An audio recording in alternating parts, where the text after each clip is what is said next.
اللهم صل على سيدنا محمد وعلى آل سيدنا محمد كما صليت على إبراهيم وعلى آل إبراهيم في العالمين إنك حميد مجيد.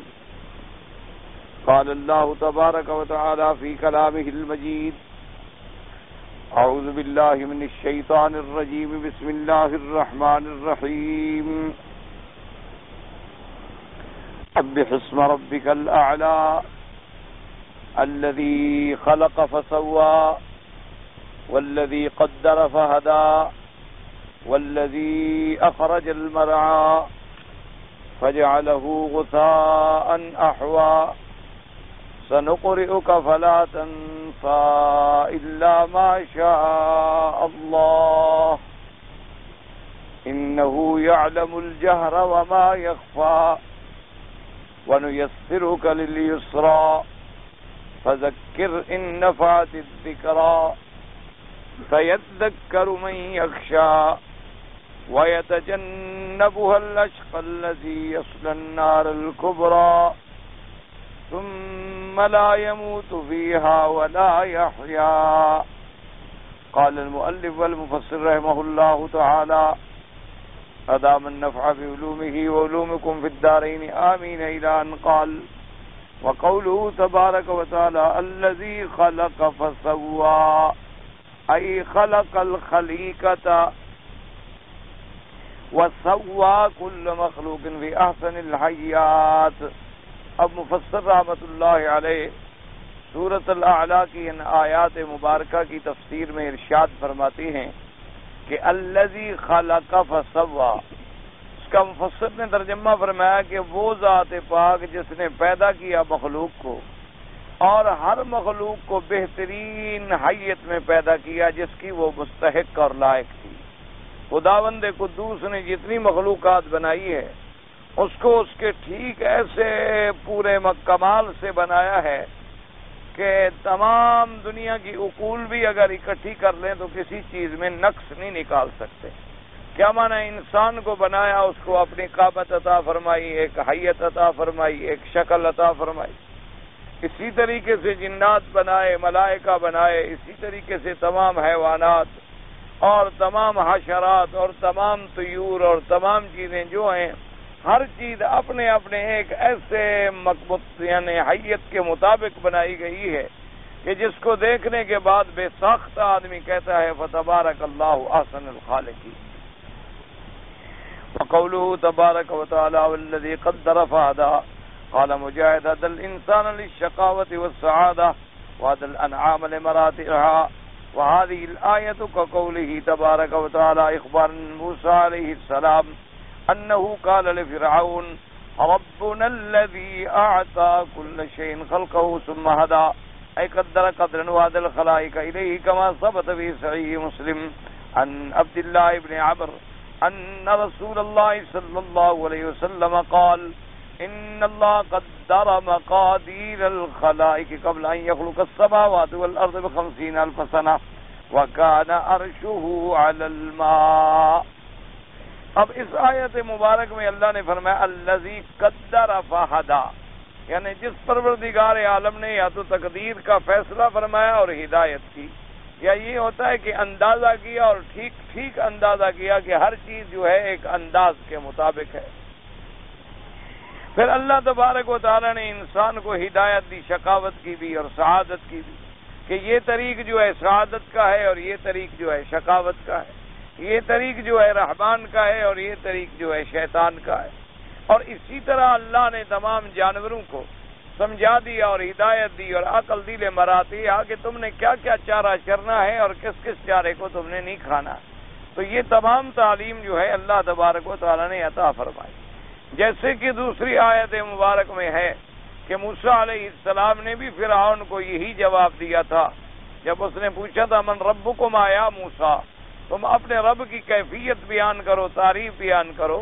تو موسیٰ علیہ السلام نے فرمایا ربنا الذی اعطى كل شیء خلقہ، کہ وہ پروردگار عالم جس نے ہر مخلوق کو اس کے مطابق ہر چیز دی اور اس کے بعد اس کو ہدایت، جس نے پیدا کیا ہر مخلوق کو اور پھر ہدایت.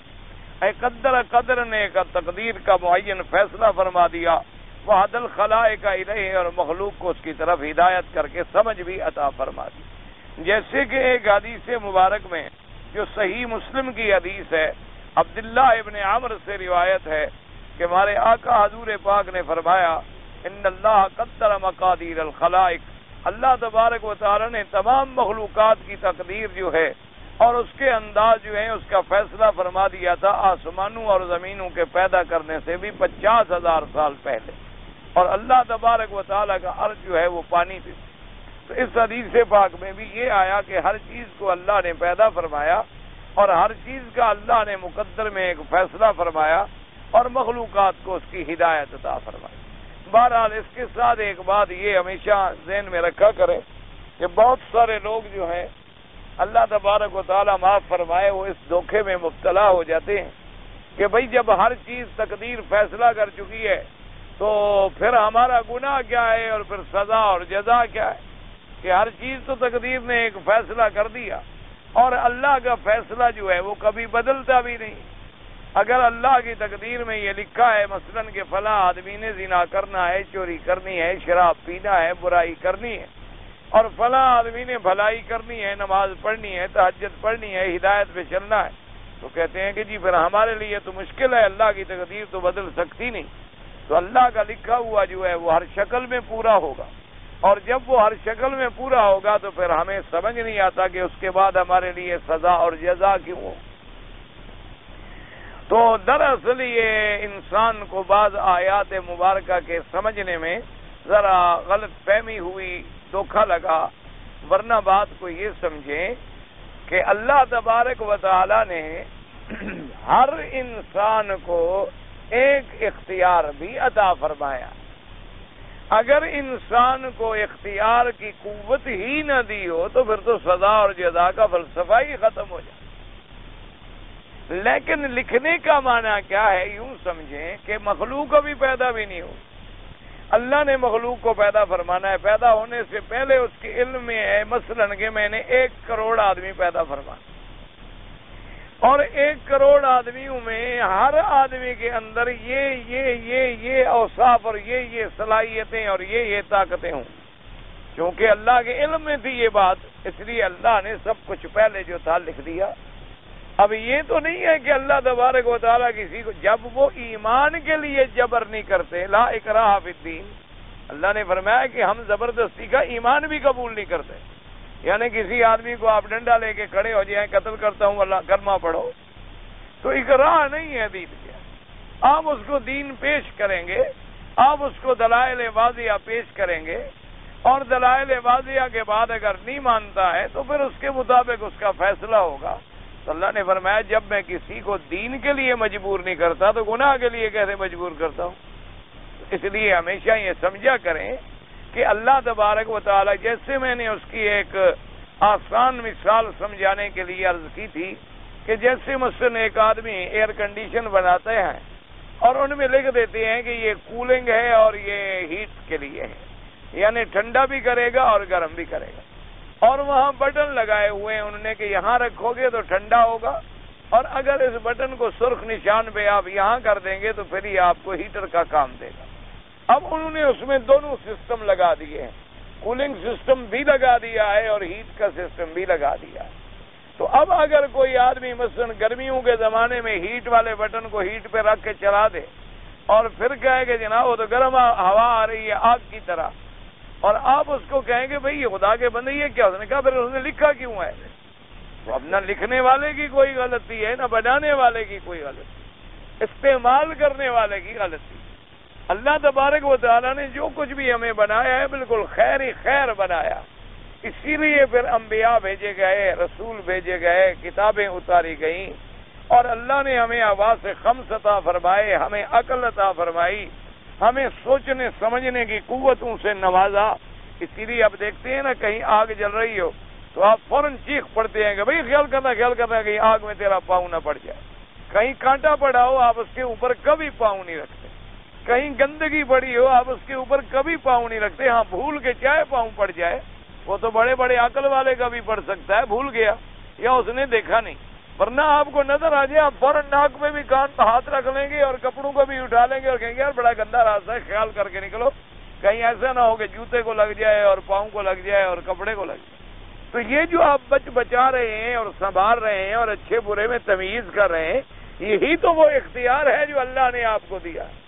اللہ تبارک و تعالی نے یہی وہ اختیار ہے اور اسی پر سزا اور جزا ہے، اسی کے مطابق پر سزا اور جزا کے فیصلے ہوتے ہیں۔ کہ سیدنا ابی بکر کے سامنے جب حضور پاک کی دعوت آئی تو فوراً سیدنا ابی بکر رضی اللہ تعالی عنہ نے اسلام قبول فرما لیا، اور ابی جہل جاننے کے باوجود اڑا رہا، حالانکہ جانتا بھی ہے کہ دعوت حق ہے، جانتا بھی ہے کہ حضور پاک سچے پاک پیغمبر ہیں، اللہ کے نبی ہیں، لیکن پھر بھی وہ اڑا رہا۔ تو اب اس کو کفر کی سزا ملے تو یہ اللہ کا عین عدل ہے۔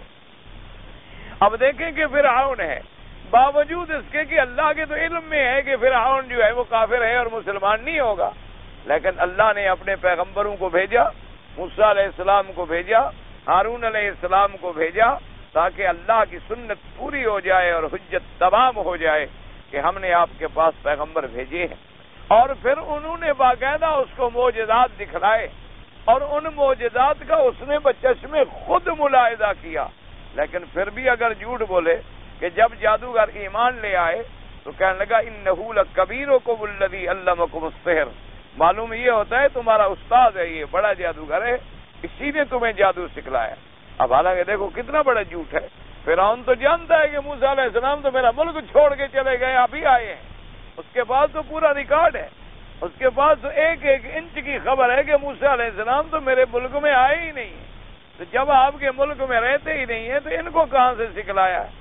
اور پھر فرعون کو پتا ہے کہ جادوگروں نے جادو کہاں سے سیکھا ہے، لیکن اس کے باوجود بھی جھوٹ بول رہا ہے کہ انہ لکبیرکم الذی علمکم السحر، اور اس کے بعد پھر تحدید بھی کہتا ہے لأقطعن ایدیکم، میں تمہارے ہاتھ اور پاؤں جو ہیں وہ الٹے کاٹ ڈالوں گا، یعنی داہنا ہاتھ کاٹوں گا اور بایاں پاؤں کاٹوں گا، وَلَأُصَلِّبَنَّكُمْ فِي جُذُوعِ النَّخْلِ، اور میں تمہیں کھجوروں کے تنوں کے ساتھ پھانسی پہ لٹکا دوں گا، اور تم اس وقت تک لٹکے رہو گے جب تک کہ تم مر نہیں جاؤ گے، اور تمہیں پتہ لگ جائے گا وَلَتَعْلَمُنَّ أَيُّنَا أَشَدُّ عَذَابًا وَأَبْقَىٰ، کہ موسیٰ کا خدا زیادہ عذاب دیتا ہے یا میں زیادہ عذاب دیتا ہوں؟ موسیٰ علیہ السلام کا رب تمہارا زیادہ عذاب دینے والا ہے یا میں بھی تو رب ہوں، میں زیادہ عذاب دینے والا؟ تو اب جناب اندازہ کریں، سب کچھ جان رہا ہے، سب کچھ دیکھ رہا ہے، پھر عتو اور عناد اور سرکشی کا یہ عالم ہے۔ تو اللہ تبارک و تعالیٰ کی شان ہے، جن لوگوں کو اللہ ایمان کی دولت دے دیتا ہے، انہوں نے کہا فرعون ہمیں بھی کوئی پرواہ نہیں ہے، جو مرضی آئے جو کرنا ہو کر ڈالو، یہ زندگانی دنیا کی ہے، اسی پہ تمہارا زور چلے گا، لیکن آخرت کی زندگانی میں تو تمہارے پلے میں کچھ نہیں ہوگا، لہذا جو تم سزا دے سکتے ہو دے دو، لیکن ہم ایمان اور اسلام سے نہیں پھرتے۔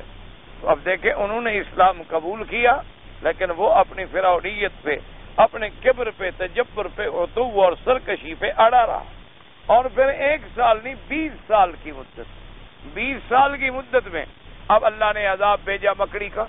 اب جب عذاب آ گیا، اب قوم ساری گھبرا گئی اور لوگ بھوکے مرنے لگے، تو فرعون نے کہا موسیٰ علیہ السلام سے مہربانی کرو، اپنے خدا سے کہو یہ عذاب اٹھا لے، تو ہم بنی اسرائیل تمہارے ساتھ کر دیں گے اور تمہارے ساتھ ہمارا جھگڑا ختم۔ موسیٰ علیہ السلام نے دعا کی، اور جب عذاب چلا گیا پھر وہ کافر ہو گیا۔ اس کے بعد پھر عذاب آ گیا، پھر کہا چلین کشفت عنا الرجز لنؤمنن لک فلنرسلن معک بنی اسرائیل، اب اگر یہ عذاب ٹل جائے تو ہم ایمان لے آئیں گے، اور اس کے بعد ہم بنی اسرائیل کو بھی آزاد کر دیں گے۔ موسیٰ علیہ السلام نے دعا کی، اللہ نے عذاب ٹال دیا، وہ پھر کافر کا کافر، حتیٰ کہ آپ اندازہ کریں کہ سارے مشاہدے کرنے کے بعد موسیٰ علیہ السلام اپنی قوم کو لے کے چلے گئے، اللہ نے دریا میں راستے بنا دیے، اور پیچھے فرعون تعاقب کرتا کرتا دریا پہ پہنچ گیا، آگے دیکھا راستے بنے ہوئے ہیں، سڑکیں بنی ہوئی ہیں پانی میں، اور موسیٰ علیہ السلام کی قوم گزر رہی ہے، تو چلو اب تو کچھ عقل کر لو، لیکن اب بھی عقل نہیں کیا، اور لوگوں نے کہا کہ حضرت یہ کیسے راستے بن گئے؟ اس نے کہا میری ہیبت سے دریا رک گیا ہے، یہ میری ہیبت اور جلال ہے جس کو دیکھ کر دریا کی موجیں تھم گئی ہیں، میرے لیے راستہ بن گیا ہے، چلو چالو گھوڑے جلدی ہم پکڑیں دشمن کو، گھوڑے ڈال دیے، غرق ہو گئے۔ تو اس لیے ہمیشہ یاد رکھیں، یہ بڑا دھوکہ لگتا ہے انسان کہ نعوذ باللہ اللہ کسی کو جبر کر کے گناہ بھی کرواتے ہیں پھر سزا بھی دیتے ہیں، تو یہ تو کوئی عدل یا انصاف نہیں ہے۔ اللہ تبارک و تعالی نے ہر بندے میں ایک قوت رکھی۔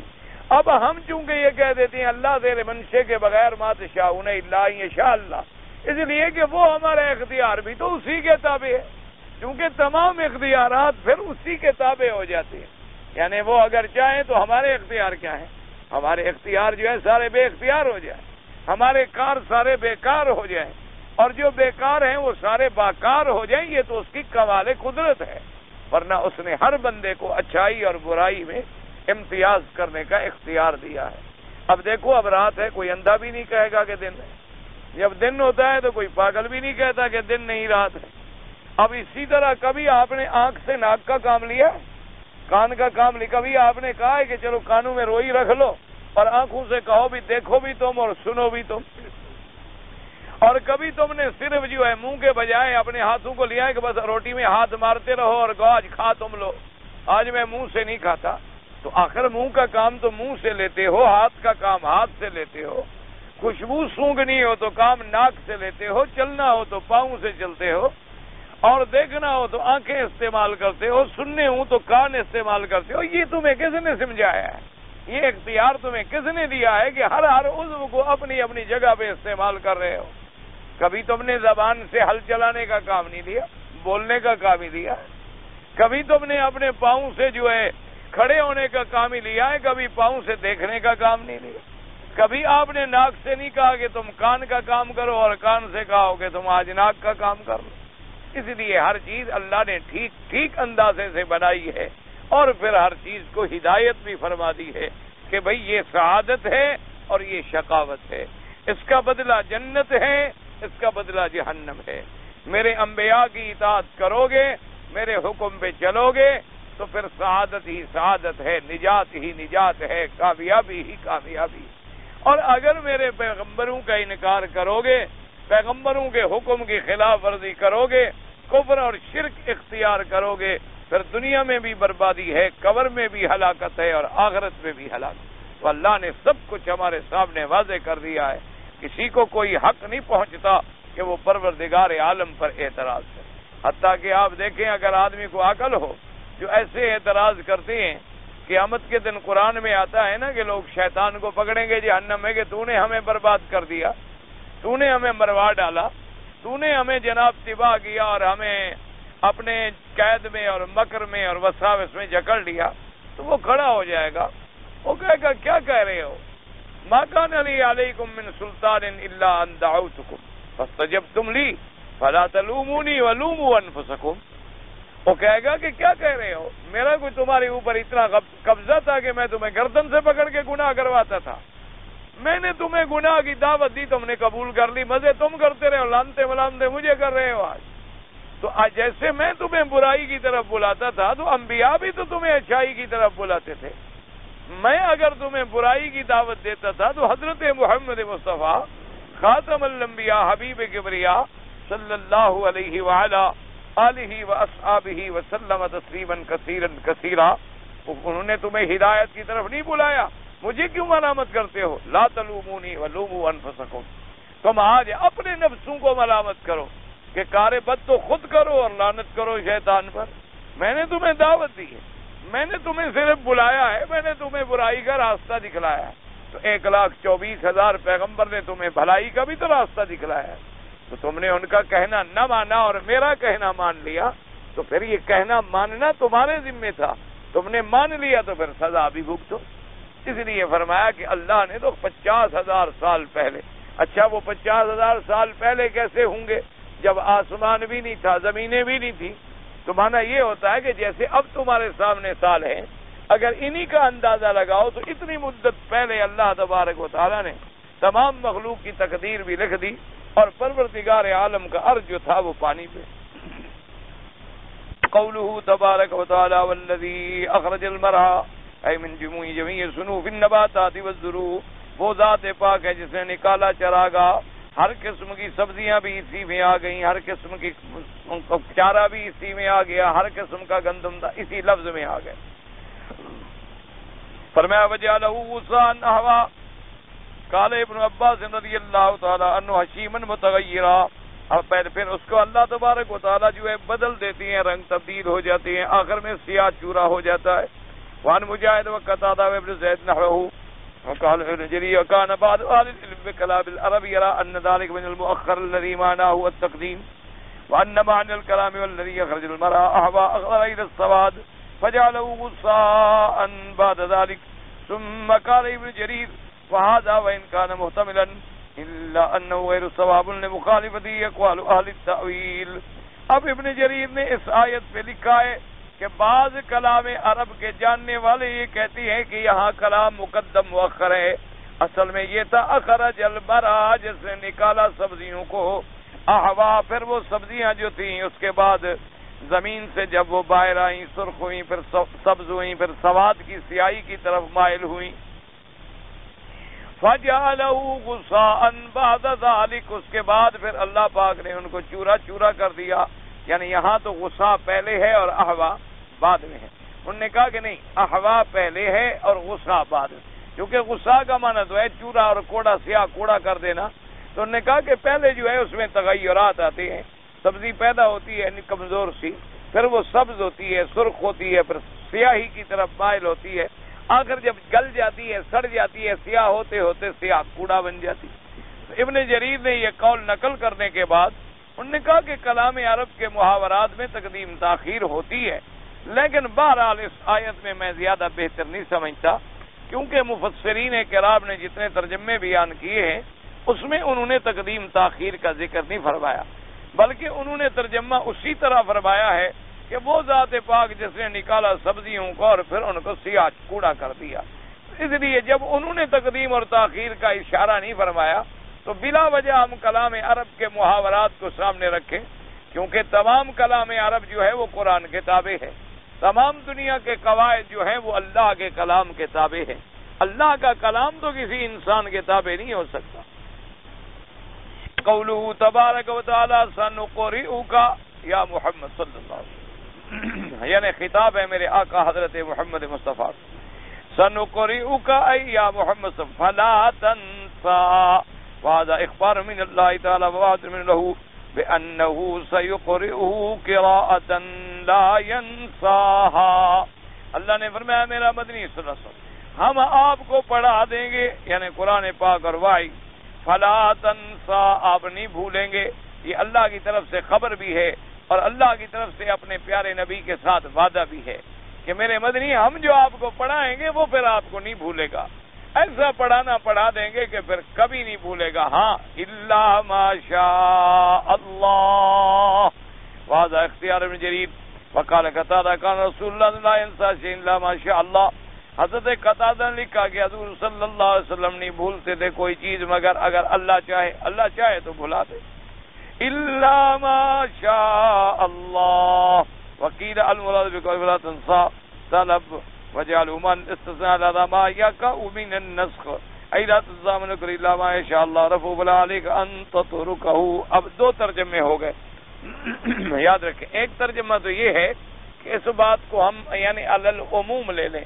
اللہ نے فرمایا میرا مدنی ہم جو آپ کو پڑھائیں گے آپ نہیں بھولیں بس. ایک یہ ہے کہ اشارہ ہے ناسخ اور منسوخ کی طرف کہ ہم جو آپ کو پڑھائیں گے وہ محفوظ رکھے گا، نہیں بلایا جائے گا. لیکن ہاں اگر ہم خود اٹھا لیں، خود اس حکم کو بھی اٹھا لیں اور آپ کو بلا دیں، یعنی وہ گویا کہ حکم آپ کو یاد ہی نہ رہے، تو انہوں نے کہا یہ ناسخ اور منسوخ کا ہے. جیسے کہ خلاصہ درس میں آپ سن چکے ہیں کہ بعض احکام جو ہیں منسوخ ہوتے ہیں، یعنی پہلے ایک حکم تھا، بعد میں اللہ نے اس حکم کو منسوخ فرما دیا. جیسے مثلا 50 نماز تھی پھر 5 ہو گئی، یا جیسے پہلے تہجد فرض تھی پھر تہجد نفل ہو گئی، یا جیسے پہلے روزہ جو ہے رات میں اگر آدمی سو جائے، نیند آ جائے تو اٹھنے کے بعد کھانا جائز نہیں تھا، پھر اللہ تبارک و تعالی نے حکم فرما دیا کہ تم کھا سکتے ہو جب تک کہ صبح صادق نہ ہو جائے. اسی طریقے سے ابتدا کے اندر رمضان شریف کی راتوں میں بھی بیوی سے ملنا جائز نہیں تھا، لیکن بعد میں اللہ تبارک و تعالی نے رات کو میاں بیوی کا ملنا جو ہے وہ حلال قرار دے دیا، تو پہلا حکم جو ہے وہ ختم ہو گیا. اچھا، اسی پر بھی بعض مستشرقین اور بعض دشمنان اسلام، بعض خاص طور پہ یہودی کیونکہ یہ دنیا کی بڑی مکار ترین قوم اگر کوئی ہے تو وہ یہودی ہے۔ اور یہ بھی بات یاد رکھیں کہ اسلام کے سب سے بڑے یعنی شدید ترین دشمن جو ہیں وہ بھی یہودی، حالانکہ نصرانی بھی دشمن ہے، لیکن نصرانی کی دشمنی اور یہودی کی دشمنی کو سامنے رکھا جائے تو پھر یہودی زیادہ دشمن بنے گا۔ اشد الناس عداوۃ، اللہ نے فرمایا کہ مومنوں سے سب سے زیادہ بغض رکھنے والے اور عداوت رکھنے والے جو ہیں وہ یہود ہیں۔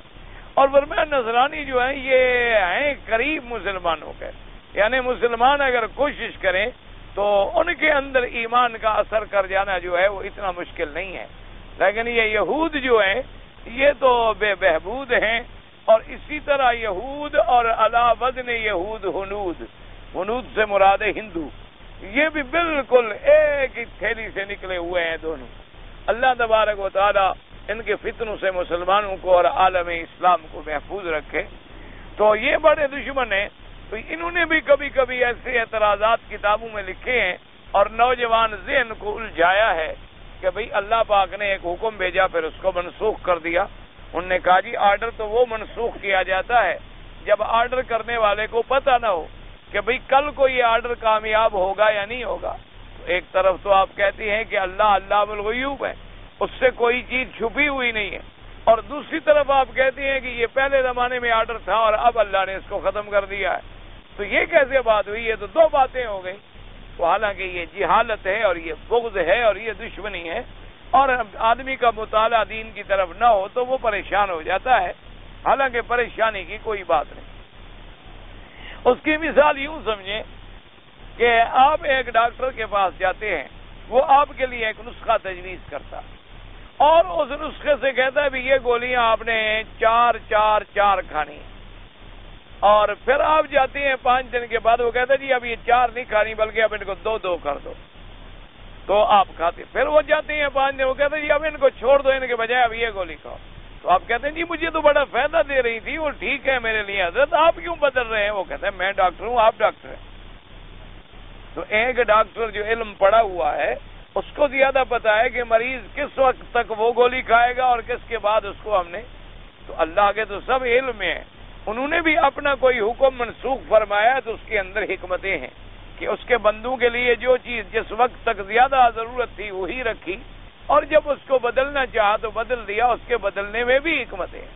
اسی لیے فرما دیا کہ ما ننسخ من آیت او ننسیہا ناتی بخیر منہا او مثلہا، میرا مدنی ہم اگر کوئی حکم منسوخ کرتے ہیں تو اس کے مطابق اور حکم دیتے ہیں یا اس سے بھی اور زیادہ بہتر عطا فرماتے ہیں۔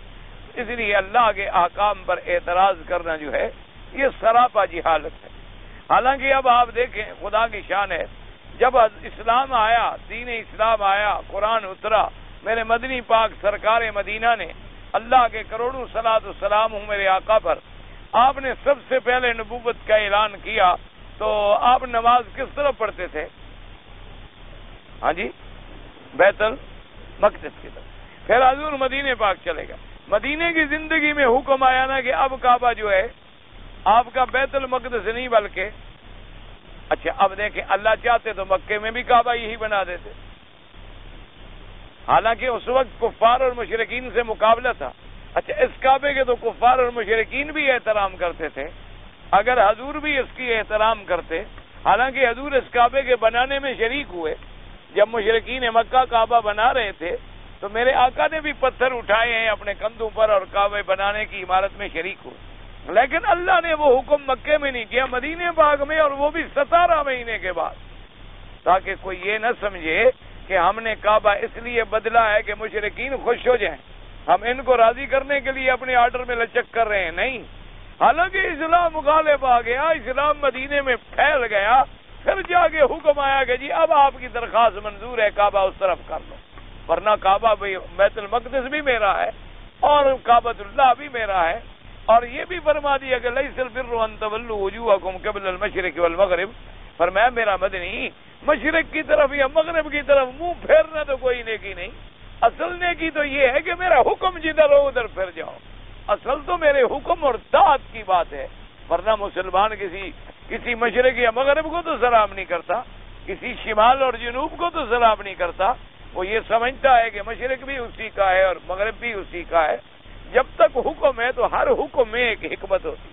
اب اگر حضور پہلے دن بیت المقدس چھوڑ دیتے نبوت کے اعلان کے ساتھ اور یہ کعبے کی طرف نماز پڑھتے تو مشرکین کو کہنے کا موقع مل سکتا تھا نا کہ ہاں دیکھیں جی کعبہ تو ہمارا ہے اور باقی ہمارے دین کی مخالفت کرتا ہے محمد مصطفیٰ صلی اللہ علیہ وعلی آلہ واصحابہ وسلم تسلیما کثیرا کثیرا. تو حضور کعبے میں کھڑے رہے لیکن نمازیں بیت المقدس کو پڑھی. اور جب اللہ نے محفوظ کر دیا مدینے میں پہنچ گئے اب خطرہ بھی کوئی نہیں کوئی بات بھی نہیں ہے. تو اب اللہ نے فرمایا کہ ہم نے آپ کی دعا سن لی ہے آپ کی تمنا ہم نے پوری کر دی ہے. فولی وجہک شطر المسجد الحرام اب آپ جو ہے قبلے کی طرف رخ کر لیں. تو اصل میں ہر حکم میں اللہ کی رحمت ہے. اب ابتدا میں مسلمانوں کو محنت مشقت ریاضت کے اندر جیسے آپ دیکھیں نا جی کوئی آدمی کسی بزرگ کی خدمت میں جاتا ہے اپنے علاج کرانے کے لیے تو بزرگ پھر رات دن اس کو رگڑتے ہیں نا کہ تم نے اتنی پارے قرآن پڑھنا ہے اتنی تم نے نوافل پڑھنی ہے اور روٹی تم نے بالکل سادہ کھانی ہے بالکل تمہیں جو کی روٹی ملے گی اور جناب شام کو پانی شانی مل جائے گا یا تھوڑا سا دودھ مل جائے گا پی کے سو جانا ہے اور اتنی اور جب تہجد پڑھنی ہے تو ہر رکعت میں اتنی قرآن پڑھنا ہے تو رگڑتے ہیں کہ ذرا ٹھیک ہو جائے. تو اب دیکھیں ابتدائی دور میں دیکھیں کتنی مسلمانوں کے لیے کہ آدھی رات کھڑے رہو یا 2/3 رات کھڑے رہو نماز میں. جب جناب اللہ تبارک و تعالی نے اس کی حکمتوں کا تقاضا ہوا تو فرما دیا میرا مدنی آپ کی امت ضعیف ہے اس کے اندر کمزور بھی آئیں گے بیمار بھی آئیں گے تاجر بھی ہوں گے کاروباری بھی ہوں گے مجاہد بھی سبیل اللہ بھی ہوں گے فقرؤ ما تیسر منہ. ہر حکم کے اندر ایک حکمتیں ہوتی ہیں کہ پہلے اگر حکم آیا ہے اس کی حکمت کا تقاضا یہی تھا اس حکم کو اگر اللہ نے بدلا ہے اس کی حکمت کا تقاضا یہی تھا. اب دیکھیں جو حکم بنو اسرائیل کے لیے تھے وہ پھر عیسیٰ علیہ السلام کے زمانے میں بھی نہیں تھے اور جو احکام عیسیٰ علیہ السلام کے زمانے میں تھے وہ احکام حضور پاک کی شریعت میں بھی نہیں تھے. تو ہر وقت جہاں جہاں جیسی ضرورت تھی اسی کے مطابق اللہ نے اپنے بندوں کو حکم دیا. کسی کو اس پر اعتراض کرنے کی ضرورت نہیں ہوتی کہ جی اللہ نے یہ حکم کیوں دیا اور پھر یہ کیوں بدل دیا کیوں منسوخ کر دیا یا نعوذ باللہ اللہ کو پتہ نہیں تھا نا. اللہ کی ذات علام الغیوب ہے اور اس کا علم جو ہے وہ پوری مخلوق کو محیط ہے. اس لیے فرماتے ہیں وقولہ تبارک و تعالی فرماتے ہیں انہ یعلم الجہر وما یخفی ای یعلم ما یجہر به العباد وما یخافونہ من اقوالہم وافعالہم لا یخفی علیہ من ذلک شیء. اللہ نے فرمایا اللہ جانتے ہیں جو بندے کھل کے ظاہر کرتے ہیں یا چپکے سے کرتے ہیں یعنی چاہے قول ہے یا فعل ہے زور سے کہو تب بھی اللہ سنتے ہیں آہستہ کہو تب بھی اللہ سنتے ہیں. اسی طرح کوئی آپ نے کام کیا ہے لوگوں کے سامنے وہ بھی اللہ جانتے ہیں کوئی تم نے اپنے بند کمرے میں چھپ کے کیا ہے وہ بھی اللہ جانتے ہیں. اللہ کے آگے کوئی چیز چھپی ہوئی نہیں ہے. انہ یعلم الجہر وما یخفی وقولہ تبارک و تعالی ونیسرک لليسرى ای نسہل علیک افعال الخیر وقال ونشرع لك شرعا سهلا سمحا مستقیما عدلا لا اعوجاج فیہ ولا حرج ولا عسر. اللہ نے فرمایا میرا مدنی ہم آپ پر خیر والے کام بھلائی والے کام جو ہیں آسان کر دیں گے اور ایسی آپ کو شریعت عطا فرمائیں گے جو آسان ہوگی جو معاف کرنے والی اور بالکل ٹھیک عدل والی جس میں کوئی ٹیڑھا پن نہیں جس میں کوئی دکھ نہیں جس میں کوئی مشقت نہیں. اللہ نے دین کو یسر بنا دیا. فرمایا حدیثوں میں آتا ہے الدین یسر. اسی طرح قرآن نے بھی فرمایا لا یکلف اللہ نفسا الا وسعہا. اللہ کسی بندے کو بھی اس کی وسعت اور طاقت اور قوت سے زیادہ تکلیف نہیں دیتے ہیں اور دین کے اندر آسانی ہی آسانی. اللہ تبارک و تعالی نے اب دین کو کتنی آسان فرما دیا.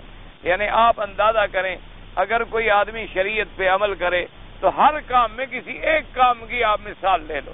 مثال کے طور پر آپ نے اپنے لڑکے کی شادی کرنی اگر آپ شریعت کے مطابق کریں تو دیکھیں کتنی آسانی ہے. اگر آپ دنیا کے رواج کے مطابق کریں تو دیکھیں کتنی پریشانی. خود آپ ایک اندازہ لگا لیں اسلام کا کیا حکم ہے کہ بھئی نکاح ہے گواہ ہے خطبہ ہے نکاح ہو گیا شادی ہو جائے جو اللہ توفیق دے ولیمہ کر دے ایک بکرا 2 بکرے ذبح کیے، دوستوں کو بلایا، کھلا دیا، السلام علیکم ورحمۃ اللہ وبرکاتہ، تو اب اس کے اندر کسی قسم کی پریشانی نہیں، کسی قسم کا کوئی مسئلہ نہیں۔ لیکن جناب اگر آپ نے رسم و رواج دنیا پہ جانا ہے، حتیٰ کہ چاہے ہم اپنے ملک والوں کو روتے تھے، یہ تو ہم سے بھی 4 قدم آگے ہیں، یعنی ہم تو اپنے ملک والوں کو روتے رہتے ہیں کہ بھئی ان میں یہ گڑبڑ ہے اور یہ ہے اور یہ ہے۔ یہ ہمارے عرب حضرات جو ہیں، ہمارے بھائی ہیں، ہم سے بھی اور آگے چلے گئے۔ یعنی اب ماشاءاللہ بعض شادی گھر جو ہے ان کا کرایہ ہی 1 لاکھ ریال ہے رات کا، 1 لاکھ ریال کرایہ ہے ایک رات کا، کہ مہمان آئیں گے اور مہمان بیٹھیں گے جناب عشاء کے بعد، اور 10 بجے سے پہلے تو کوئی مہمان ہی نہیں آتا، اور 12-1 بجے ہر کوئی جان چھڑوا کے نکل جاتا ہے، تو 3 گھنٹے کے لیے 1 لاکھ تو کرایہ ادا کرو۔ پھر جناب بیگم صاحب کے لیے فلیٹ تیار کرو، تو فلیٹ اچھے سے اچھا جو ملے، کم سے کم 20-25-30 ہزار ریال، سال سے کم میں تو آپ کو فلیٹ بھی نہیں ملے گا، اور پھر اس کو آپ نے ڈیکور کرنا ہے، بنانا ہے، سجانا ہے، تو اس کے لیے بھی 1 لاکھ ریال چاہیے۔ اب تو ماشاءاللہ جناب ایسے جو یعنی دلہن یہاں دیکھا ہے ہم نے کہ اپنا جو ان کے لیے ایک جوڑا بنتا ہے عروسی کا، شادی کا، 5-5 ہزار ریال اس کی سلائی ہے۔ انا للہ و انا الیہ۔ جب یہ وہاں پہنچ جائیں گے تو ہم کہاں جائیں؟ اب اگر یعنی جو اصل جہاں سے دریا بہ رہا ہو وہاں ہی پانی نہ رہے تو ہم برانچوں میں کہاں سے آئے گا؟ ہم تو برانچے ہیں نا نیچے کی، ہم تو بھائی برانچ۔ اب اگر 5,000 سلائی، اچھا، اور جتنا آپ دیکھیں کہ لباس جو ہے وہ جوڑا جو بنایا جاتا ہے، میں یقین سے کہتا ہوں اللہ کے کعبے میں کہ عین نصرانیوں کی نقل ہے، انگریزوں کی نقل ہے، اس کا اسلام سے کوئی تعلق۔ حضور نے فرمایا مرد کے لیے سفید لباس، عورت کے لیے رنگین لباس۔ حضور نے فرمایا کہ مرد کے لیے محبوب لباس جو ہے وہ سفید، باقی پہنے جائز ہے، لیکن محبوب پیارا لباس جو ہے حضور نے فرمایا تیری زندگی میں بھی تیری موت میں بھی سفید لباس۔ اور عورت کے لیے فرمایا کوئی رنگ والا کپڑا۔ اور یہ سفید جو جوڑا بناتے ہیں جناب سر سے لے کر پاؤں تک عین اسی طرح ہوتا ہے جیسے اللہ معاف فرمائے انگریز لڑکیاں بنواتی ہیں، اپنے بڑے بڑے جو فیشن گھر ہیں ان سے وہ بنتے ہیں، انہی کی وہ نقل ہوتی ہے، اسی کی وہ طرز ہوتی ہے۔ اور وہ ایسا یعنی جیسے حضور نے فرمایا نا کہ سب سے اچھا خراب طعام جو ہے شادی کا ہوتا ہے۔ صحابہ نے پوچھا حضور شادی کا طعام تو خوشی کا ہوتا ہے، فرمایا ہاں لوگ بڑوں کو بلاتے ہیں، غریبوں کو کوئی کھلاتے ہی، فرمایا اسی لیے برا ہوتا ہے کہ شادی والی دعوت کا روٹی جو ہے وہ سب سے بری ہے۔ فرمایا کیوں؟ فرمایا لوگ امیروں کو ہی بلا کے کھلاتے ہیں جن کے گھر میں پہلے ہی 10 روٹیاں ہیں، کسی غریب کو تو کوئی کھلاتا نہیں۔ کون غریب برادری کا آدمی بنا کے بلائے گا، کارڈ بھیجے گا؟ کون غریب کو دعوت دے گا بیچارے کو؟ اور اسی طرح سب سے میں کہتا ہوں خراب جوڑا جو ہے موجودہ زمانے میں وہ شادی والا جوڑا ہے کہ اس کو پھر پہنا ہی نہیں جا سکتا، وہی 1 رات کے لیے وہ عذاب پہنتی ہے بیچاری، وہ پہننے کے قابل ہی نہیں ہوتا، یعنی آپ دوبارہ پہن ہی نہیں سکتے، استعمال ہی نہیں کر سکتے۔ تو اب 5,000 سلائی پہ لگائیں، 5,000 کپڑے کے 10,000 ریال 1 رات۔ اچھا، اور پھر دلہن کو بنانے کے لیے اب باقاعدہ بیوٹی پارلر بھیجا جاتا ہے، باقاعدہ۔ اب ان کی فیس جو ہے وہ بھی 5,000 سے شروع ہو کر 50,000 پہ چلی جاتی ہے۔ اب فرمائیں جناب جب شادی اتنی مہنگی ہو جائے تو لوگ زنا نہیں کریں گے تو کیا کریں گے؟ نہیں، آپ مجھے بتائیں اس میں ناراضگی کی کیا بات ہے؟ یعنی حلال کو تم دروازے بند کر دو اور حرام کھول دو تو نتیجہ کیا نکلے گا؟ اسی لیے حضور نے فرمایا تھا کہ فرمایا کہ کوئی آدمی تمہارے پاس رشتہ لینے آئے، ممن ترضون دینہ وخلقہ فزوجوہ وان لم تکن ففساد ذو عریض او کما قال۔ حضور نے فرمایا اگر کوئی آدمی تم سے رشتہ لینے آئے لڑکی کا، کسی عورت کا، اور تم جانتے ہو کہ یہ دین والا آدمی ہے، اخلاق اچھا ہے، فرمایا بس فوراً شادی کر دو۔ اگر ایسا نہیں کرو گے فرمایا پوری دنیا میں ایک فساد پھیلے گا، فرمایا پوری دنیا میں اللہ کا عذاب آ جائے گا۔ اور آج وہ فساد ہمارے سامنے ہے، آج وہ فساد ہمارے سامنے ہے۔ اللہ تبارک و تعالی معاف فرمائے، اللہ تبارک و تعالی جن لوگوں کو اس نے اپنی ذات کی حفاظت سے بچایا ہے وہ تو بچ گئے ہوں گے، ورنہ اس حمام میں سب بہہ گئے، اس دریا میں سب بہہ گئے ہیں۔ اللہ تبارک و تعالی معاف فرما دے۔ اور جناب پھر گھر کے لوازمات شروع کریں گے، پھر یہ ایک ٹیلی ویژن ضروری ہے، ایک VCR بہت ضروری ہے، پھر جناب یہ غرفت النوم ہے، یہ پتہ نہیں غرفت الطعام ہے، یہ غرفت الاستقبال ہے، یہ پتہ نہیں وہ سب انگریز کی رسم ہے کہ ڈرائنگ روم ہے، بیڈ روم ہے، ریسپشن روم ہے، سیٹنگ روم ہے، اسٹڈی روم ہے، یہ اس کے بعد جناب گیسٹ روم ہے، اور یہ عذاب روم ہے، یہ جہنم روم ہے، یہ جہیم روم ہے، یہ حاویہ ہے، یہ قاریہ ہے، اور کیا ہے؟ سیدھی سی بات ہے، اور کیا ہے یہ کام؟ یعنی حضور پاک کے کتنے ڈرائنگ روم تھے؟ آمنہ کے لال، خاتم الانبیاء، حبیب کبریا، محمد مصطفیٰ، یعنی میں کہتا ہوں ساری دنیا اگر حضور کے ایک جوتے کے برابر بھی ہو سکتی ہے، آپ کے جوتے کے پاؤں کے تلوے میں جو مٹی لگی ہے میرے خیال میں وہ زیادہ بہتر ہے۔ جوتی کا تو خیر بڑا مقام ہے، مقصد ہے کہ وہ نیچے کوئی پاؤں میں تلوے میں چلتے چلتے کوئی مٹی بھی لگ گئی ہے نا، وہ بھی اتنی مقام پہ آ گئی، اس کو بھی اللہ تبارک و تعالی نے اتنی شان عطا فرمائی۔ تو کیا حضور کی 9 بیویاں تھیں؟ کتنے آپ کے بیڈ روم تھے اور کتنی ڈرائنگ روم تھے؟ ایسے تو سب ماشاءاللہ کہتے ہیں جی ہم تو پکے سنت پہ چلنے والے ہیں، بس سنت کیا ہے؟ مسواک، باقی سنتیں گھر میں ہیں۔ ایک آدمی ہے اس کو جنون ہے، سارا دن بیچارہ پھرتا ہے، ایک سے لڑے گا، کسی سے فاتحہ پہ لڑے گا، کسی سے رفع دین پہ لڑے گا، اللہ زیادہ توفیق دے، لیکن خود داڑھی والی حدیث اس نے نہیں پڑھی۔ حضور کا حکم ہے بھائی، تو حضور کا یہ حکم نہیں ہے کہ داڑھی بڑھاؤ، یہ حکم کس کا ہے؟ حکم نہیں ہے کہ مونچھیں کٹاؤ، یہ حضور کا حکم نہیں ہے کہ من تشبہ بقوم فہو منہم، جو جس قوم کی شکل بنائے گا اللہ اس کو اسی سے اٹھائیں گے۔ یہ نہیں، یہ حدیثیں نہیں ہیں میٹھا میٹھا ہپ اور کڑوا کڑوا دوسروں کے لیے۔ یہ کیا معنی ہوا؟ یہ کون سی؟ آخر دیکھو اللہ تبارک و تعالیٰ، دعا کرو ہر مسلمان کو عمل بالحدیث کی توفیق دے، ہر مسلمان کو کتاب و سنت کا تابع بنا دے، لیکن یہ مجھے آخر سمجھ نہیں آتا کہ بھئی تم دعویٰ تو کچھ کرو اور جب اپنا مقام آئے۔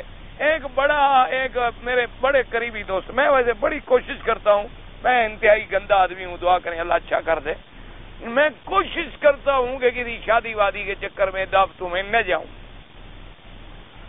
اپنی طرف سے، یعنی میں لیکن بعض مجبوریاں بھی آ جاتی ہیں جب لوگ نہیں مانتے۔ یعنی ایک میرا بہت ہی پیارا دوست ہے اور ماشاءاللہ پکا اہل حدیث ہے، پکے بالکل، اور میرے ساتھ بھی بڑی محبت کرتے ہیں، اللہ جزائے خیر عطا فرمائے ان کو۔ تو اس کے بیٹے کی شادی تھی، اس نے کہا کہ جی حضرت آپ کو ضرور آنا ہے۔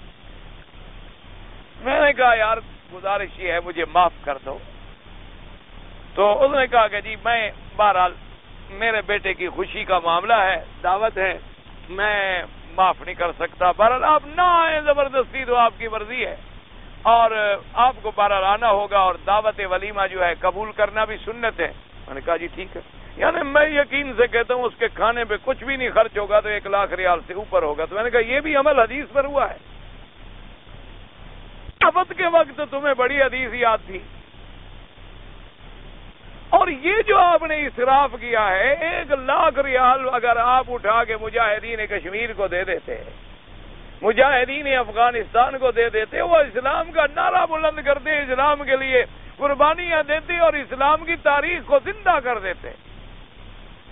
کوئی خدا کے لیے خوف کرو، حضرت آخر بیٹا ہے، بچہ ہے، فلاں ہے، یہ میں نے کہا ٹھیک ہے بھائی، ہو تو اللہ تمہیں جزائے خیر دے، اللہ تمہارے بچے کو بھی صالح بنائے اور شادی مبارک کر دے، وہ تو ہمارے دل کی ایک دعا ہے، لیکن اگر تم دین والے بھی دین پر قائم نہیں رہو گے تو ہم لوگوں سے کیا اپیل کریں گے؟ لوگ ہماری بات مانیں گے؟ اس لیے ہمیشہ یاد رکھو، دعا کرو اللہ ہم سب کو دین پہ توفیق دے۔ یہ معنی نہیں ہوتا میرے بھائی ہر سنت کو پکڑیں، ہر حدیث مبارک پہ عمل فرمائیں، حضور پاک کی زندگی اور خلق کا نمونہ اپنائیں۔ حضور صلی اللہ علیہ وسلم کی صحابہ کہتے ہیں حضور کی شادی جب ہوئی نا بی بی زینب سے، بڑی شادی، کہتے ہیں ایسی شادی ہم نے مدینے میں کسی کی دیکھی ہی نہیں، کہتے ہیں بڑی شادی کی حضور پاک نے، بڑی شادی کی۔ صحابہ نے پوچھا بھی وہ بڑی شادی تھی کیسے؟ انہوں نے کہا حضور نے کہا جو روٹی جس کے گھر میں پکی ہو وہ اٹھا کے لے آئے۔ ہے تمہارے پاس کوئی پیر مولوی آپ ایسی شادی کرے؟ نہ تو حضور کا اتباع صرف یعنی کہنے کے لیے رہ گیا ہے کہ ہم تقریروں میں کہتے رہیں عمل نہ کریں. حضور نے فرمایا ہر آدمی ہر صحابی جس کے گھر میں جو ہے آج ظہر کو لے آؤ کھانا اکٹھے کھائیں گے. کہتے ہیں چمڑے کا دسترخوان بچھا دیا, کوئی ستو لے آیا, کوئی دال لے آیا, کوئی چاول لے آیا, کوئی روٹی کا ٹکڑا لے آیا, کوئی زیتون لے آیا, کوئی کچھ لے آیا, کوئی کچھ لے. حضور نے فرمایا بھی سارے بیٹھ کے کھا لو, میری شادی کا کھانا ہے. خوشی. اور صحابی کہتے ہیں ایسی شادی ہم نے دیکھی نہیں, ایسی شادی کہتے ہیں ہم نے دیکھی نہیں. کیوں؟ وجہ کیا ہے کہ میرے مدنی پاک نے اپنی خوشی میں پورے مدینے کو شریک کیا. ایسی شادی ہو ہی نہیں سکتی, ایسی شادی واقعی ہو سکتی ہی نہیں ہے جو حضور صلی اللہ علیہ وسلم نے فرمائی اور حضور پاک نے شریک کیا اور سنت پہ عمل کیا. الحمدللہ نوشا. اسی لیے حضور نے فرمایا سب سے خوش قسمت بیوی وہ ہوتی ہے جس کے نکاح کے اندر پریشانی اور تکلیف نہ ہو. فرمایا وہ بیوی سب سے بڑی خوش قسمت ہوتی ہے کہ جس کے نکاح میں مہر بھی تھوڑا, خرچہ بھی تھوڑا, فوراً نکاح ہوا, سادہ سا تقریب ہوئی, گھر میں کھانا کھلایا, چند دوستوں کو بلایا, السلام علیکم ورحمۃ اللہ وبرکاتہ. اب تو شادی کا معنی یہ ہوتا ہے کہ والدین شادی کر کے 10-10 سال تک قرضے اتارتے رہتے ہیں. 10-10 سال تک ان کے اوپر قرضے بڑھ جاتے ہیں اور کمریں ٹیڑھی ہو جاتی ہیں. ایک بیٹے کی شادی کے قرضے سے اٹھ رہے ہوتے ہیں کہ دوسرا بیٹا جوان ہو چکا. اس لیے بہرحال دعا کریں اللہ آپ کو بھی اور مجھے بھی حضور پاک کی غلامی نصیب فرما, حضور پاک کی اتباع نصیب فرما دے اور آپ کے نقش قدم پہ چلنے کی توفیق بخشے. اللہم صلی علی سیدنا محمد وبارک وسلم.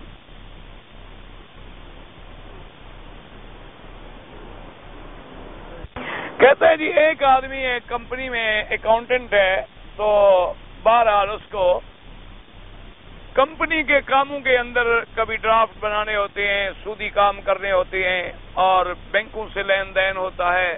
بینکوں سے فیسلٹیز حاصل کرنے کے لیے یعنی غلط قسم کی ڈرافٹنگ کرنی پڑتی ہے, غلط قسم کی رپورٹنگ کرنی پڑتی ہے. دیکھو بھائی مقام تقویٰ تو یہ ہے کہ آپ ایسی نوکری سے بچیں اور کوئی اور نوکری ڈھونڈ لیں, لیکن جب تک آپ کو نوکری نہ ملے اس وقت تک آپ کرتے رہیں, کیونکہ آپ اپنے منشے سے نہیں کر رہے, آپ کو وہ اپنے آرڈر اور اپنے حکم سے کرا رہے ہیں. تو لہذا گناہگار وہ ہوں گے انشاءاللہ, آپ نہیں ہوں گے. آپ کی نیت اللہ کے سامنے ہے. لیکن اگر اس کے متبادل کوئی نوکری ملے تو ڈھونڈتے رہو, تاکہ ایک سمندر میں کسی کو ڈال دو اور کہو تمہارے کپڑے نہ بھیگیں, تم کب تک پھر اس گناہ سے بچو گے؟ اس لیے دوسری تلاش کرتے رہو, جب تک نہ ملے اس وقت تک نوکری بھی نہ چھوڑو, اور تمہاری نیتیں اللہ کے سامنے ہیں.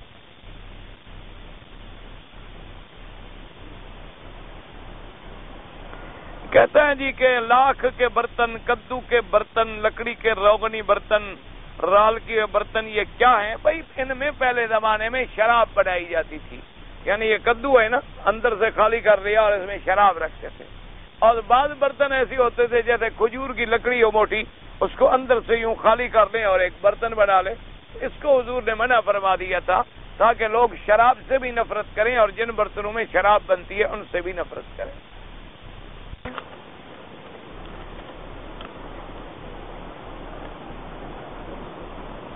کوئی کہتے ہیں اللہ بھی یہاں یا اللہ کے نام کے ساتھ کوئی لفظ ملاتا ہے تو یہ گناہ نہیں ہوتا ہے, ایسی بات ہے. وہ تو ادب کے لیے کہہ رہا ہے, وہ تو بطور احترام کہہ رہا ہے.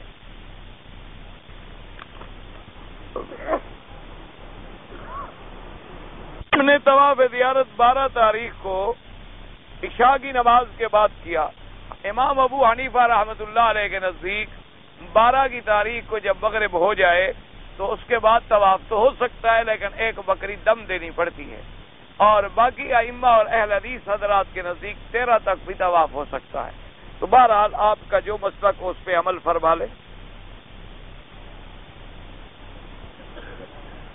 ہماری دکان ہے, کبھی کبھی گاہک آتے ہیں, کوئی چیز بھول جاتے ہیں اور واپس نہیں آتے, تو بہرحال آپ کوشش تو یہ کریں کہ زیادہ سے زیادہ ان کا انتظار کریں تاکہ اصل مالک آ جائے.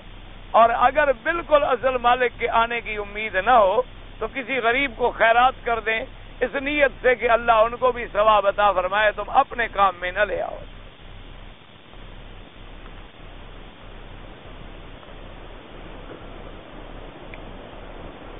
مکہ مکرمہ میں ایک نیکی کرتا ہے ان کو 1 لاکھ ثواب ملتا ہے، لیکن جو آدمی پتہ نہیں کیا ادھر آنے کا توفیق ہے، یعنی بہرحال یہ نیکی تو ملے گی حرم میں، جو نہیں آ سکا تو نہیں آ سکا، جو آیا یہ تو ایک جگہ کی فضیلت ہے، تو جس کو اللہ نے توفیق بخشی ہے الحمدللہ، نہیں بخشی ہے تو اللہ کی مرضی۔ ایک بینک میں کام کرتا ہوں، میں جو تنخواہ لیتا ہوں حرام ہے، اس کا بھی وہی فتویٰ ہے کہ آپ دوسری نوکری تلاش کرتے رہیں، جب مل جائے تو چھوڑ دیں، جب تک نہ ملے اس وقت تک آپ اپنے وقت کا معاوضہ لیتے ہیں، آپ کوئی سود تو نہیں لے رہے، لیکن ایسی جگہ پر نوکری کرنا جو ہے وہ مناسب نہیں۔ حضور نے فرمایا کہ سود کھانے والے پر بھی لعنت ہے، دینے والے پر بھی لعنت ہے، لینے والے پر بھی لعنت ہے، لکھنے والے پر بھی لعنت ہے، لکھوانے والے پر بھی لعنت ہے، اس کی گواہی دینے والے پر بھی لعنت ہے۔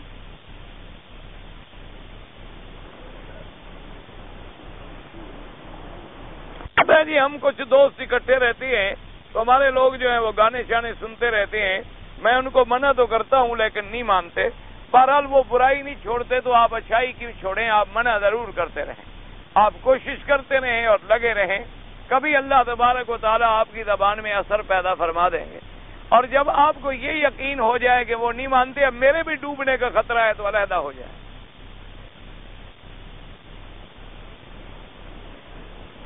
ایک آدمی نماز پڑھ رہا ہوتا ہے سنتیں، بعض لوگ آدمی آگے پیچھے کھڑے ہو جاتے ہیں، وہ فرض نماز شروع کر دیتے ہیں، تو اصل مسئلہ یہ ہے کہ امام ابو حنیفہ رحمۃ اللہ علیہ کہتی ہیں کہ اگر اگلے آدمی کی نماز نفل ہے اور پیچھے فرض والا اس کا مقتدی نہیں بن سکتا، لیکن ان ائمہ کے نزدیک فرض والا آدمی سنت والے کا مقتدی بھی بن سکتا ہے، وہ کہتے ہیں تاکہ اس کو جماعت کا ثواب مل جائے۔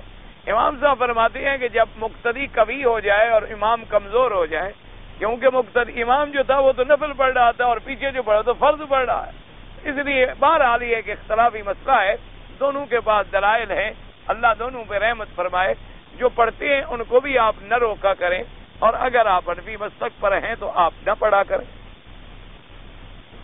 تراویح حضور پاک کے زمان، جو حضور پاک نے صلی اللہ علیہ وسلم نے تراویح کی نماز پورا مہینہ نہیں پڑھائی، کچھ راتیں آپ نے پڑھائی اور پھر تشریف نہیں لے آئے، پھر اس کے بعد صحابہ نے پڑھی، خلفائے راشدین نے پڑھی تو سنت ہو گئی، علیکم سنتی و سنت الخلفاء الراشدین، یعنی حضور سے پڑھنا ثابت ہو گیا، پھر باقاعدہ ترتیب سے پڑھنا جو ہے وہ صحابہ سے ثابت ہو گیا، تو حضور نے فرمایا جو میرا راستہ ہے اور خلفائے راشدین کا راستہ ہے، تو فرمایا وہی میری سنت ہے۔ پہلے تشیع کہتی ہیں کہ قرآن جو حضرت علی نے پیش کیا تھا وہ صحابہ نے قبول نہیں کیا، وہ قرآن ہمیں یہ تو دکھائیں وہ ہے کہاں؟ بھائی جو چیز آخر ان کی ہے، جیسے ہم اپنا قرآن دکھاتے ہیں نا، جو ابو بکر عمر عثمان نے جمع کیا رضوان اللہ علیہم اجمعین، تو اہل سنت نے کبھی اس قرآن کو چھپایا ہے؟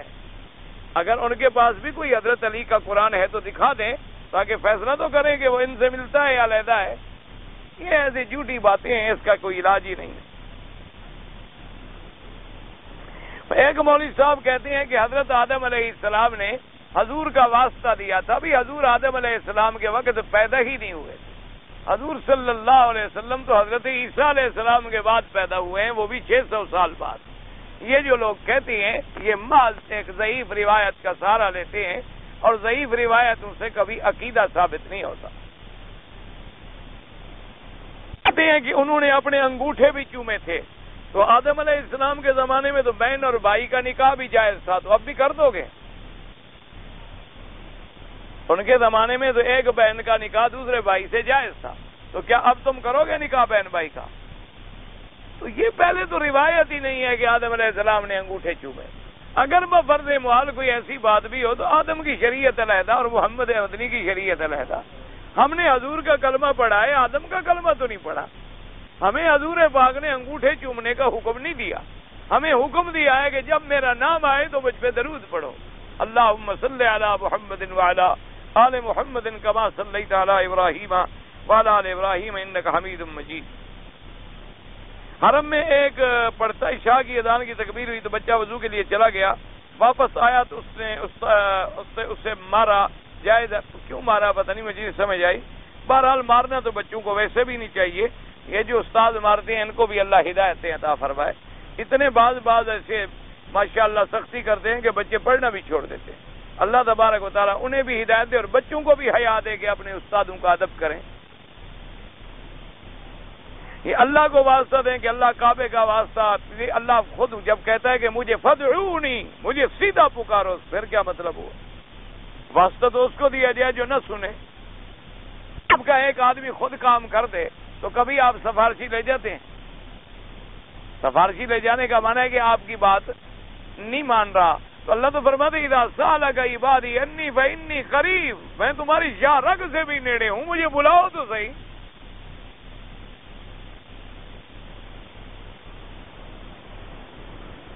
ہم دو آدمی تھے، پتہ نہیں کیا تھے، آخری دن شیطان کو کنکریاں مار کر مکہ حرم آ کر طواف، مجھے کیا پتا آخری دن سے مراد تمہارا کیا ہے؟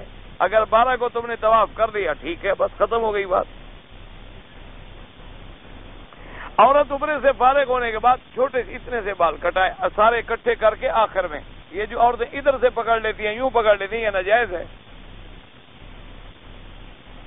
دعا کے جمعہ کے اندر جب خطبے میں دعا ہو تو ہاتھ اٹھائیں نہیں، بس دل میں آمین کہتے رہیں۔ ہم اپنے ملک میں جاتے ہیں تو ہندو ملنے آتے ہیں تو کوئی نمسکار کہتی ہیں، کوئی کچھ کہتی ہیں، جو وہ کہتے ہیں وہ ان کی عادت، تمہارا کیا ہے؟ آتے ہیں تو اچھی بات ہے، تم ان کو دین کی باتیں سناؤ تاکہ اسلام میں آئیں۔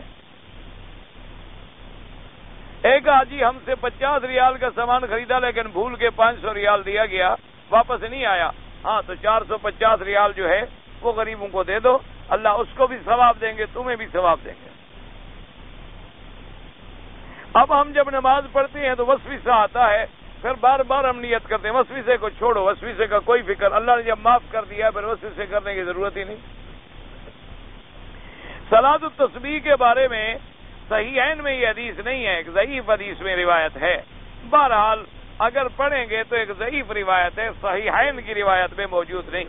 اور الیس اللہ بأحکم الحاکمین، تو بلا انت احکم الحاکمین وانا علی ذلک من الشاہدین۔ ایک حدیث میں آیا ہے کہ حضور نے فرمایا ایک وقت آئے گا لوگ قرآن پڑھیں گے لیکن ثواب نہیں ہوگا۔ ہاں صرف ثواب نہیں بلکہ آپ نے فرمایا ایک وقت ایسا بھی آئے گا لوگ قرآن پڑھیں گے اور قرآن ان کو لعنت کرتا ہوگا۔ تو صحابہ نے پوچھا حضور قرآن پڑھیں گے اور قرآن کیسے لعنت کرے گا؟ آپ نے فرمایا قرآن میں نہیں آیا لعنت اللہ علی الکاذبین، جھوٹے پہ اللہ کی لعنت، تو قرآن پڑھتا ہے جھوٹ بولتا ہے تو قرآن لعنت نہیں کر رہا۔ خطبہ پڑھتے ہوئے اگر ہم آ جائیں تو سنتیں پڑھیں، حنفی حضرات کے نزدیک آ کے بیٹھ جائیں، باقی ائمہ کہتے ہیں 2 سنتیں پڑھ سکتا ہے۔ منی کے بارے میں بھی اختلاف ہے علماء میں، بعض کہتے ہیں دھونے کی ضرورت نہیں، احناف کے نزدیک دھونا ضروری ہے۔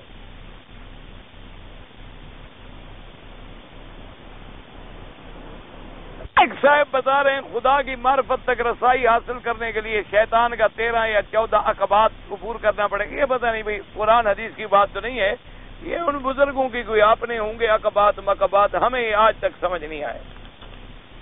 نماز پڑھتے ہوئے ڈکار آتے ہیں، بری علامت ہے، لاحول پڑھنا چاہیے پہلے اور کوشش کریں، نماز جو ہے ڈکار کے لیے نہیں ہوتی۔ ویسے بھی حضور نے فرمایا چھینک آئے تو خیر کی علامت ہے اور ڈکار آئے تو بری علامت۔ طواف میں چلتے چلتے غلطی سے کبھی دوسرے آدمی کو پیر لگ جائے، غلطی سے لگ جائے تو اللہ معاف کرے، خود نہ مارا کرے۔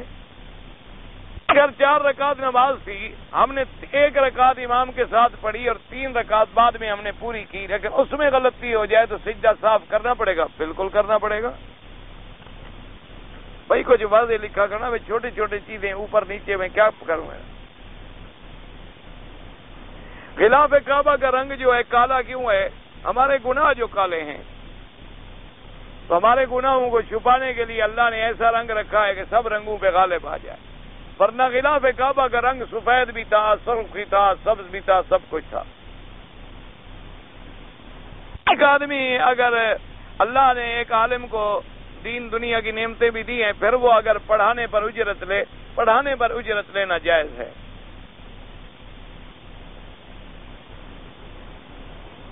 مغرب کی اذان کے بعد اگر ہم 2 رکعت طواف کی نفل پڑھ سکتے ہیں۔ حضور اور صحابہ کے زمانے میں چائے نوش ہوتی تھی، یہ چائے بنی بھی نہیں تھی، یہ تو بات کی ایجاد ہے۔ لبیک میں نے پڑھی تھی لیکن لبیک العمرہ بھول گیا. کوئی بات نہیں، لبیک جب تم نے پڑھی تھی، اللہ کو تو پتا ہے نا کہ عمرے کی پڑھے ہو، حج کا تو مہینہ ہی نہیں.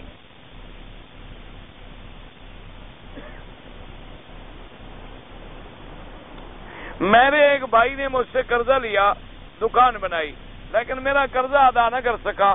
اس نے کہا کہ جتنا تمہارا قرضہ بنتا ہے میں تمہیں دکان میں حصہ دیتا ہوں. ٹھیک ہے، کوئی بات نہیں.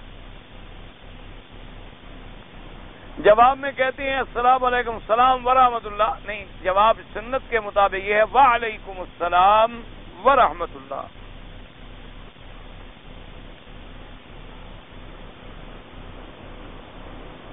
ایک آدمی نے کہا کہ میں نے طلاق دیا. سننے والا کہتا ہے کہ اس نے 3 کہا تھا، لیکن طلاق دینے والا اور بیوی کہتی ہے 1 دیا تھا. تو بس ٹھیک ہے، کہنے والے اور بیوی کی بات ٹھیک ہے. سننے والے کو چکر ہوگا کہ فارغ ہو تو میں شادی کروں. جو پکی ہوئی چیزوں پر یا بغیر پکی ہوئی چیزوں پر پھونک مارتے ہیں، مجھے نہیں پتا کیا پھونک مارتے ہیں، مجھے تو آتی نہیں پھونک، مجھے کیا پتا. حضور کی انگوٹھی مبارک پہ نام لکھا ہوا تھا محمد الرسول اللہ، اور ایک حدیث مبارک میں آتا ہے کہ پتھر تھا حبش کا. یعنی للذین آمنوا ان تخشع قلوبهم لذکر اللہ. کسی حافظ سے پوچھ کے ڈھونڈ لو، سارے کام مولوی سے نہ کراؤ. اور گھر میں اگر تصویریں لٹکانا منع ہے تو حرم شریف میں اگر بندے کی تصویر حرم میں بھی ہو تو وہ بھی گھر میں نہ لٹکائیں. ویسے حرم کی تصویر یا کعبہ شریف کی تصویر یا عمارت کی تصویر جس میں روح نہ ہو تو اس کی بغیر روح والی کوئی حرج نہیں. اگر جاندار چیز کی تصویر ہے تو وہ منع ہے.